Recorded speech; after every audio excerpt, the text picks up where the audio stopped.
Is open MRI as good as closed MRI? Hi, I'm Dr. P, founder and CEO of Victory in Motion, home of knee repair, not knee replacement. We have had and used successfully an open MRI since 2009 for 15 years. We feel there's a lot of myths regarding open MRI versus closed MRI, and I'm going to go over 3 of those myths today. Myth number 1, open MRI doesn't have as good of an image quality as closed MRI. I'm going to show some examples in a minute, but that's a myth. Myth number 2, you might miss something if you go to an open MRI as opposed to a closed MRI.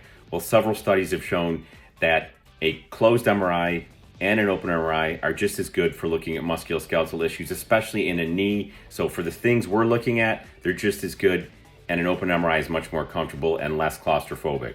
Myth number 3, an open MRI is much slower and takes longer than a closed MRI. I can tell you this is a myth because if you have the most updated software, an open MRI can be close to, if not just as fast as a closed MRI. There are several factors in play here. 1, technician experience is hugely important. We have technicians with over 20 years of open MRI experience. They also calm the patient down. No patient movement. Patients are more calm because they're not claustrophobic. So less movement equals better scans.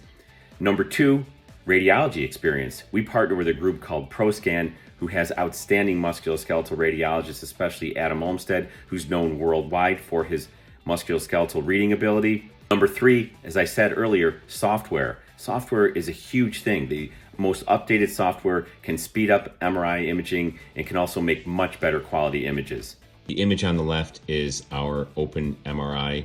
The image on the right is the 3 Tesla closed MRI. I think if you look closely, you can see the imaging here on the left has a fairly clear image. It's certainly not bad on the right, but I'd say it's not exactly the same either. And again, techniques, patient movement, software, technician, all matter. But 3 Tesla on the right, open MRI on the left. I think any novice who doesn't need to be a radiologist can see the images can be just as good, if not better, at times. Again, on the left is our MRI scanner, our open MRI scanner. On the right is a closed 3 Tesla higher power MRI scanner. These are T1 images. On T1 images, the fat or the bone marrow would be white. Anything that is fluid would be darker. And I would submit that the clarity of the image on the left is better than the clarity of the image on the right. The bottom line is open MRI can be just as good as closed MRI for most musculoskeletal conditions. However, if it's going to be cardiac or neural imaging or live or 3D imaging, yes, a closed MRI is better undoubtedly, and we can help you with that.